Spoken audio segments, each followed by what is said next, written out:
आपके भाई वापस लौट रहे हैं, पूरी जानकारी क्या है? अभी तो कई रात हो गया था हम लोग को सोए हुए भी, तो मेरी आंख लग गई थी। सुबह में फ़ोन आया कि भैया वापस आ गए। तो जैसा लगा कि मेरे लिए एक सपना था। और नींद से मैं उठ करके भाग करके सीधे घर पहुंचा, तो भाई बैठे हुए थे, मुलाकात हुई। और सबसे बड़ा योगदान रहा पुलिस प्रशासन का, मीडिया बंधु का, हमारे वेल विशर्स का, रिलेटिव्स का, जितने भी मिलने वाले थे सारे लोगों ने बहुत दुआ किया, बहुत सब कुछ किया। और इन सब की दुआओं का ही असर है कि आज भाई मेरे सकुशल घर आ गए। कहीं उनको किसी तरह की कोई दिक्कत नहीं दी गई।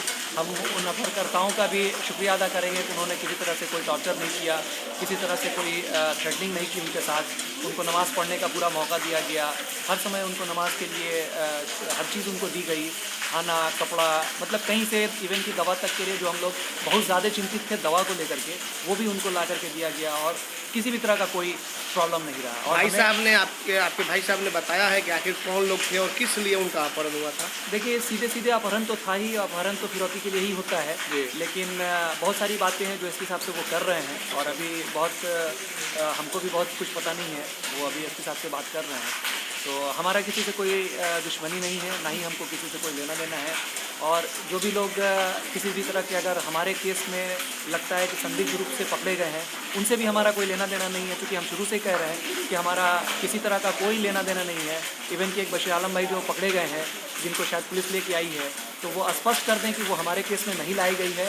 अगर लाई गई है तो हम एसपी साहब से विनम्र निवेदन करेंगे कि उनको सकुशल छोड़ा जाए, इसलिए कि उनके भी परिवार के लोग वैसे ही तड़प रहे हैं जैसे हम। क्योंकि हमारे परिवार के सारे लोग तड़प रहे थे और हमें इस बात का एहसास है कि वो पीड़ा क्या हो सकती है। तो मेरे बिना किसी कसूर के अगर किसी को सज़ा मिलेगी तो हम भी कसूरवार होंगे, इसलिए हम रिक्वेस्ट करेंगे कि उनको छोड़ दिया जाए। तो अपहरणकर्ता आपके भाई को कहाँ छोड़े हैं, कैसे वो घर पे आए हैं? बगुनिया मोड़ के पास, तरवारा मोड़ के पास उनको छोड़ा गया है। वहाँ से वो गाड़ी करके आए हैं और इसके बाद सीधे घर आए। तो भाई साहब ने कुछ बताया आपसे, आपकी बात हुई होगी? हाँ, अभी तो बहुत सारी बातें हो रही हैं। अभी तो सारे लोगों का हम शुक्रिया ही अदा कर रहे हैं, सबको फ़ोन करके बता रहे हैं, इसलिए कि सारे लोग बहुत ज़्यादा चिंतित रहते थे।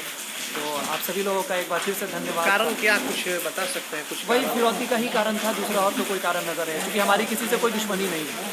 कोई दुश्मनी किसी से नहीं है, ना ही हम लोगों ने किसी से कभी कोई अभद्र व्यवहार किया है, ना मेरे साथ उन्होंने लोगों ने। जो लोग फिरौती किए हैं वो लोग फिरौती मांगे थे, फिरौती के लिए अपहरण किए थे, वो लोग अभी पुलिस से बाहर है। साहब